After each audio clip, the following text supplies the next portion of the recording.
J'ai lu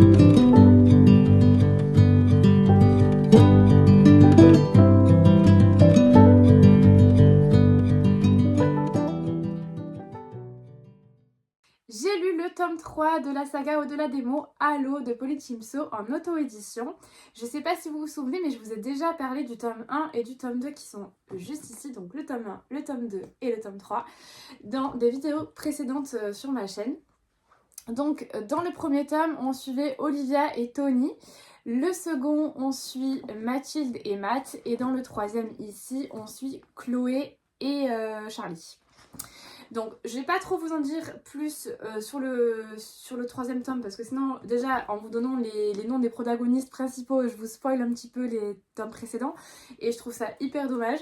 Donc je vais m'arrêter là pour le tome 3. En tout cas pour vous refaire un peu le topo, ici on est sur une saga où les protagonistes sont trentenaires, donc ça je trouve plus ou moins, entre 25 et 35 ans à peu près, l'âge moyen, et ça je trouve ça cool parce que du coup moi qui ai plus de 30 ans j'arrive à peu près à m'identifier, ça je trouve ça chouette. On n'est plus dans le truc de l'université, le lycée, etc. Donc je trouve ça chouette.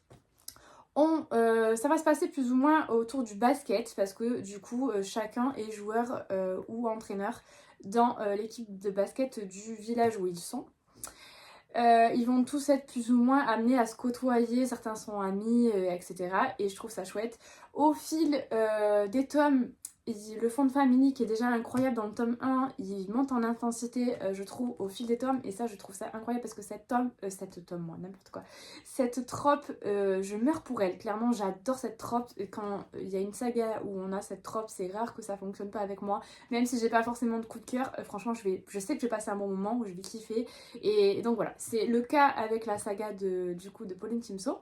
Il va me rester un dernier tome à lire qui est sur Juliette et le protagoniste masculin, je sais qui c'est mais j'ai oublié son prénom. Oh, je crains. J'ai oublié son prénom.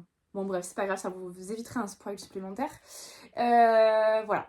J'adore cette saga, j'aime beaucoup. Je trouve que la plume de l'autrice prend en maturité et s'améliore de tome en tome. Et déjà que franchement, j'ai beaucoup aimé le tome 1, même s'il y avait quelques petites imperfections. Je kiffe cette saga, je kiffe cette saga.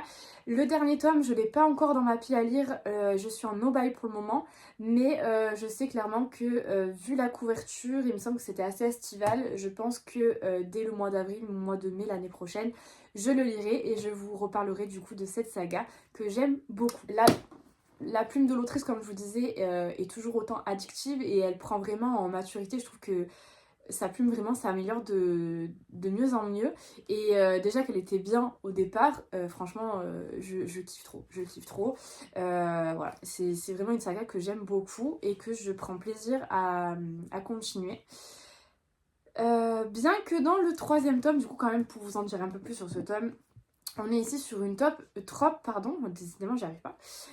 Seconde chance, c'est pas vraiment la trope que je préfère, je vous avoue. Elle me dérange pas en soi, hein, quand je la trouve, je peux y trouver des intérêts, etc. Mais voilà, c'est pas celle que j'affectionne le plus. Et franchement, ici, c'est bien passé, c'est passé crème, j'ai bien aimé. Alors certes, j'avais envie de prendre Charlie et de lui taper la tête contre un mur à quelques moments. Mais d'ailleurs je pense que dans le dernier tome ça va pas s'arranger pour le protagoniste masculin du dernier tome. Je pense que je vais être encore plus vénère que ce que je l'ai pu l'être sur Charlie. Mais bref, malgré tout ça reste un personnage Green Flag qu'on aime beaucoup et je l'ai beaucoup apprécié moi aussi malgré tout, même si par moments j'avais envie de lui taper la tête contre les murs. C'est vraiment une saga doudou que j'adore retrouver quand j'ai une lecture un peu plus dure juste avant, etc. Ou à un moment que je suis un peu dans un mood un peu pas bien ou quoi que ce soit. J'adore me retrouver dans cette saga parce que c'est des romances qui font chaud au cœur. Même si certes sur ce tome-là, il y a des thématiques un peu plus dures, un peu plus sombres qui sont abordées. Mais malgré tout, que ça soit la plume, les personnages, l'histoire en elle-même, elle va être réconfortante malgré tout et voilà, c'est ce que j'ai aimé dans cette histoire et que j'aime dans cette saga en règle générale. Il me semble que je vous l'avais déjà dit, mais si je dois faire un classement de mes tomes préférés déjà entre ces trois-là, sans avoir lu le dernier, je dirais que mon tome préféré par rapport aux trois, par rapport à l'histoire entre les personnages, etc., je dirais que c'est le 1, Helium, avec Olivia et Tony. J'ai beaucoup aimé l'histoire entre eux. Par contre, les personnages que j'ai préférés, je dirais que c'est Matt et Mathilde. Vraiment, j'ai adoré ces personnages. Et celui-ci en troisième position, bien que j'ai adoré aussi, hein, clairement. Mais voilà, si je dois avoir une préférence entre les personnages et les histoires, mon histoire préférée c'est Helium. Elle m'a beaucoup touchée énormément par, je pense, les thématiques de ce tome-là, certaines me touchent personnellement. Et et ici, donc du coup, les personnages que j'ai beaucoup aimés parce que je les trouvais. Ouais, j'ai kiffé les personnages de Matt et Mathilde. Et ce troisième tome, je l'ai beaucoup aimé aussi, mais du coup, comme je vous disais, la Trop Seconde Chance, c'est pas vraiment celle que je préfère, etc. Déjà, j'y vais un peu en freinant des pieds, mais voilà, malgré tout, je pense que Pauline m'a un petit peu réconciliée avec la Seconde Chance, si je puis dire ça, si je puis dire ça comme ça.